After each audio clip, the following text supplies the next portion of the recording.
சட்ட திட்ட மசோதாவை ஒன்றிய அரசு திரும்ப பெற வேண்டும். தமிழக வெற்றி கழகத்தின் தலைவர் அவர்கள் இது சம்பந்தமாக நேற்று விவரமான ஒரு அறிக்கை வெளியிட்டிருக்கிறார். இஸ்லாமியர்களுக்கு தமிழக வெற்றி கழகமும் எங்கள் தலைவர் அவர்களும் உறுதுணையாக நாங்கள் இருப்போம். இந்த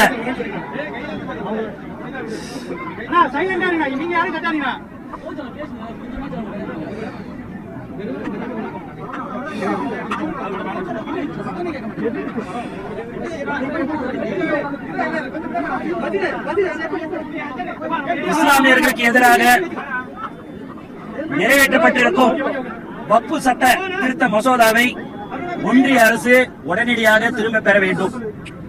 இந்த சட்டத்தில் தங்களுக்கு பாதிப்பு ஏற்படும் என்று இஸ்லாமியர்கள் தொடர்ந்து அச்சம் தெரிவித்து வருகிறார்கள். மேலும் அந்த அச்சம் அவர்கள் நன்றாகவே நமக்கு தெரிகிறது. இஸ்லாமியர்களுக்கு எப்போதும் தமிழக வெற்றி கழகமும் தலைவர் அவர்களும் உறுதுணையாக இருப்பார்கள். மேலும் தலைவர் அவர்கள் நேற்று அறிக்கை ஒன்று வெளியிட்டிருக்கிறார். அதில் முழு விவரம் அதில் இருக்கிறது. ஆகவே மற்றவர்களைப் போல நாங்களும் வந்தோம் போனும் இருக்க மாட்டோம். எங்களுடைய தமிழக வெற்றி கழகம் எப்போதும் இஸ்லாமியர்களுக்கு உறுதுணையாக நாங்கள் இருப்போம் என்பதை இந்த நேரத்தில் நாங்கள் தெரிவித்துக் கொள்கிறோம். இஸ்லாமியர்களுடைய நலனுக்காகவும் வெளிப்படைத்தன்மைக்காகவும் தான் வக்ஃபு திருத்த மசோதா நிறைவேற்றிருக்கோம். எந்த சரத்துல இஸ்லாமியருக்கு எதிராக இருக்கு? நீங்க எந்த சரத்துல இஸ்லாமியருக்கு எதிராக இருக்குதுன்றதை நீங்க கேட்கிறீங்க.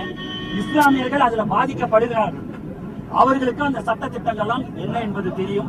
எதற்கு தேவையில்லாமல் அவங்களுடைய சொத்துல, உங்க வீட்டு சொத்து இருக்குது, அதுல இன்னொருத்தவங்க போய் அந்த சொத்துல பங்கு கொள்றோம் இல்ல அதுல நாங்க இருக்கிறான்றது எந்த விதத்துல நியாயம்?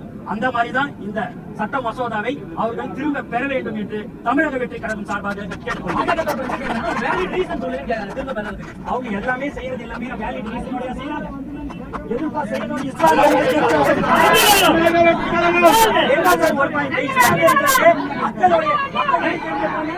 மத்திய ஒன்றிய அரசை மக்கள் தேர்ந்தெடுக்கும் போது மக்கள் எந்த விருப்பத்தை சொல்கிறார்களோ அதுபடிதான் அரசு இருக்க வேண்டும். அப்படி இருக்கும் போது இஸ்லாமியர்களை பாதிக்கும் விதமான இந்த சட்டத்தை ஒன்றிய அரசு கண்டிப்பாக திரும்ப பெற வேண்டும். அதற்கு நாங்கள் தொடர்ந்து தலைவர் அவர்களின் வழிகாட்டுதல்களில் நாங்கள் ஆர்ப்பாட்டம் போராட்டம் நடைபெறும். தமிழ்நாடு முழுக்க இந்த தமிழக வெற்றி கழகத்தின் ஆர்ப்பாட்டங்கள் அடையாள ஆர்ப்பாட்டம் தலைவர் அவர்களின் அறிவுறுத்தல்படி நடைபெற்றுக் கொண்டிருக்கிறது.